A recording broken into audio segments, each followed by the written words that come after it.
Hey everyone, Angelo BehindTheVault.net. I've always said take CPP at 60 because it's better to spend the government's money, not yours. You know what? There are 3 exceptions to this. Let's go behind the vault. Okay, so when is it smart not to take CPP at 60? Number 1, you're still working. Well, you're not going to trigger your Canada pension plan if you're still working. That doesn't make a whole lot of sense. So obviously, the rule of take CPP at 60 really means take CPP when you retire. If you retire at 60, you take it at 60. If you retire at 64, you take it at 64. If you retire at 67, take it at 67. Now, if you're still working at 70 though, you take it at 70. And the reason is it's not going to get any better. The bonus program post 65 is not going to get any higher if you wait till 72 or 75. 70 is the max. That's when you want to take it. Now, some people will say, oh, well, what I do is I take it at 60 and then I throw it in my RSPs and, I can outperform, what Canada Pension does. Yeah, but the problem with that, and I've run the numbers, is that for you to succeed doing that, if you're taking maximum CPP and you take it at 60 instead of at 65, that's a $5,200 a year difference, okay? You need a 17% rate of return over the 5 years that you do that to make up the difference from what the bump is going to be at 65. Doesn't make a lot of sense. Unless you can get 17% net out there, might as well just wait till 65 or whenever you retire to get it.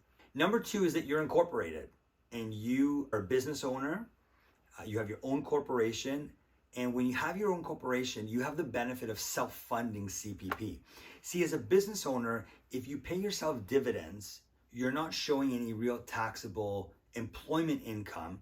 So that way you're not going to have to pay into CPP. Now, what I tell people who have a corporation is self-fund your CPP. So still pay it, but pay it to yourself. And here's the benefit of that. The benefit of that is this. You get to control the money and you get to control who gets it if you die. See, with regular Canada Pension, if you pass away, the money just goes back in the pool and then somebody else is going to get it. Whereas if you're incorporated and you self-fund CPP, the money stays in your corporation and through your will, you can will the shares to certain people. So typically what happens is, your spouse will have access to that money, your kids will have access to that money, or a church or charity that you're passionate about will have access to that money because you'll give it to them through your will. So a beautiful benefit of being incorporated is you've got the control on how it's invested, who gets it, and you have the control of when you take it out. See, with Canada Pension, you have to choose a day and then they do the calculation based on that day. And you either get the bonus or you get the deduction if you take it later or earlier. When you're incorporated, you take what you want, when you want, you take it out as a dividend, you pay your tax, and off you go. Number 3, and here's the big one.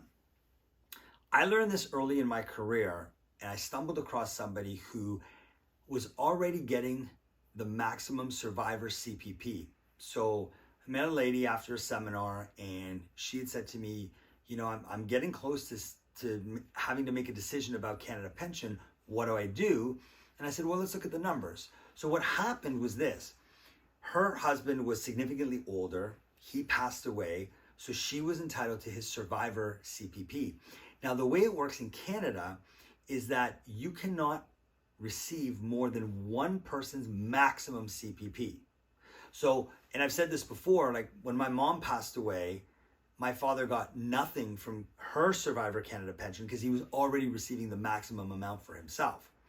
So what happened here in this scenario is she was receiving 60% of his CPP, which at the time was the max. So when age 60 rolled around and we looked at the numbers, I said to her, you know what?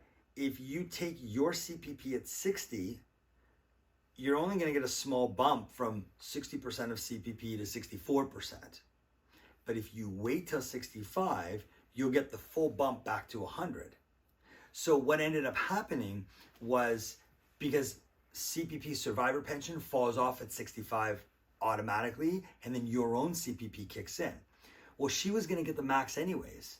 So it made no sense for her to take a reduction the whole way. it made more sense for her to keep the survivor pension, which was about the same as the reduction, to 65, let it fall off, and then take now the full CPP because it's hers. There you have it. So, like I've always said, the majority of the time you're going to take CPP when you retire, whether it's at 60, 64, 67, 70, whatever. It's better to spend the government's money before you spend yours, because when you die, CPP most likely dies with you. And then your money is preserved that you can give to loved ones, spouse, kids, church, charity, whatever you decide.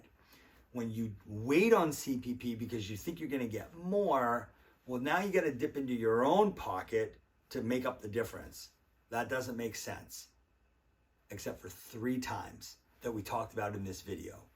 So comment below and tell me which of the 3 you thought was the most interesting. Hit the like button on the way down. Don't forget to subscribe right here, and oh yeah, here's our next video. And with that, you've been Behind the Vault.